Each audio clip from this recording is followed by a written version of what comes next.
Hi friends, எல்லாரும் எப்படி இருக்கீங்க? இந்த விளாக் வந்து நான் 3வது ஆடி வெள்ளிக்கிழமை அன்னைக்கு என்னோட கையால் அம்மனுக்கு வந்து செவ்வந்தி பூ மாலை கட்டி எடுத்துட்டு போனாங்க. இதுதாங்க நான் செவ்வந்தி பூவில் கட்டின ஃபர்ஸ்ட் மாலைங்க. இதுக்கு முன்னாடி வந்து நான் செவ்வந்தி பூவில் ட்ரை பண்ணதில்லை. எனக்கு தெரிஞ்ச வரைக்கும் நீங்கள் மாலை கட்ட கற்றுக்கணும்னா ஃபர்ஸ்ட் வந்து மல்லிப்பூவில் கொஞ்சமாக நம்ம தலைக்கு வைக்கிற அளவுக்கு மட்டும் கற்றுக்கலாங்க.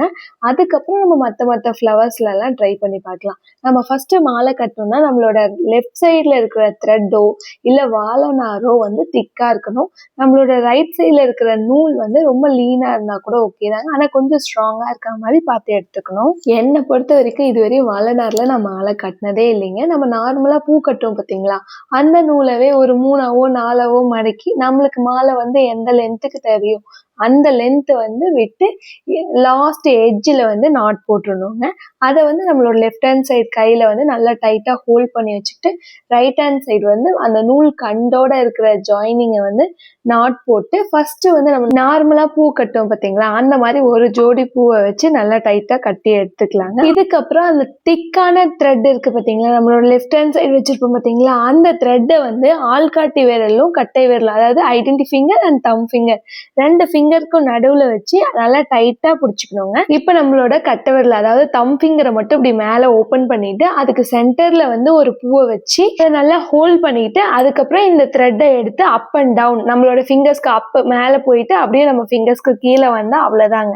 இதே மாதிரி கண்டினியூஸாக நம்ம ட்ரை பண்ணிக்கிட்டே இருக்கக்குள்ள நம்மளுக்கு ஃபைனலாக ரொம்ப பியூட்டிஃபுல்லான மாலை கிடச்சிருங்க. எனக்கு வந்து இதை வந்து ஸ்கூல் படிக்கக்குள்ள என்னோட அக்கா ஒருத்தவங்க வந்து சொல்லி கொடுத்தாங்க. அப்போ வந்து அக்கா கூப்பிட்டு அவங்க சொல்லி கொடுக்குறப்ப மட்டும் நான் கட்டி ட்ரை பண்ணுவேன். பட் எனக்கு வந்து அவ்வளோ பர்ஃபெக்டாக வராது. ஆனால் அக்கா வந்து சூப்பராக கட்டுவாங்க. ஆனால் அக்காவுமே மல்லிப்பூ மட்டும்தான் கட்டி நான் பார்த்துருக்கேன். மற்றபடிக்கு இந்த மாதிரி மாலை கட்டி நான் பார்த்ததில்லை.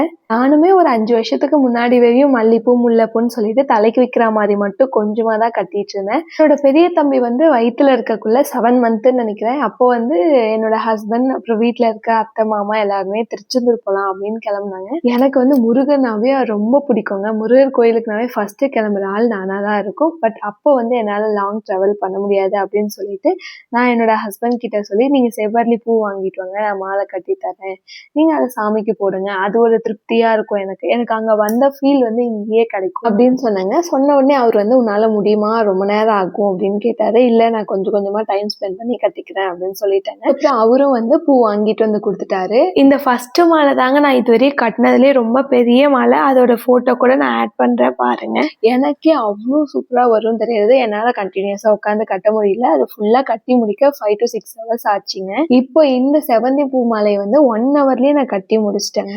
வியாழக்கிழமை ஃபுல்லாக அடுத்த நாள் வெள்ளிக்கிழமை அப்படின்னு சொல்லிட்டு வீடெல்லாம் ஃபுல்லாக க்ளீன் பண்ணிட்டு பசங்களெல்லாம் சாப்பிட வச்சு நைட்டு தூங்க வச்சுட்டு அதுக்கப்புறம் போய் பூஜை ரூம் எல்லாம் க்ளீன் பண்ணி விளக்கெல்லாம் கழுவி வச்சுட்டு ஒரு 12:30 இருக்குங்க மாலை கட்ட ஸ்டார்ட் பண்ணக்குள்ள. அப்புறம் 1:40-45க்கு வந்து மாலை ஃபுல்லாக கட்டி முடிச்சாச்சுங்க. நம்ம என்னதான் பூவெல்லாம் கட்டி ஃப்ரிட்ஜில் வச்சாலும் அது வெளியே இருக்கிற அளவுக்கு ஃப்ரெஷ்ஷாகவும் நல்லா வாசனையாகவும் இருக்கிறது இல்லை. அதனால நான் எப்பயுமே பூ கட்டினேன்னா ஒரு ஓப்பன் ஸ்பேஸில் வச்சு நல்லா தண்ணி தெளிச்சு விட்டா போதுங்க. பூ வந்து ரொம்ப ஃப்ரெஷ்ஷாக இருக்கும். நான் சின்ன பிள்ளையா இருக்குல்ல, எங்கள் அம்மா வந்து ஈவினிங் டைமில் பூ கட்டி அதை வந்து வெளியே வச்சிருவாங்க. தண்ணி கூட தெளிக்க மாட்டாங்க. காலையில் எந்திரிச்சு பார்க்கக்குள்ள பனி பொழிஞ்சிருக்கும். அதோட அந்த வாட்டர் எல்லாம் குட்டி குட்டிஸாக பபுள்ஸாக பார்க்கவே அவ்வளோ க்யூட்டாக இருக்குங்க. இந்த வீடியோ உங்களுக்கு பிடிச்சிருந்தா ரோஸ்னு கமெண்ட் பண்ணுங்கள், உங்கள் ஃப்ரெண்ட்ஸோட ஷேர் பண்ணுங்கள். தேங்க்யூ ஃபார் வாட்சிங் வீடியோ.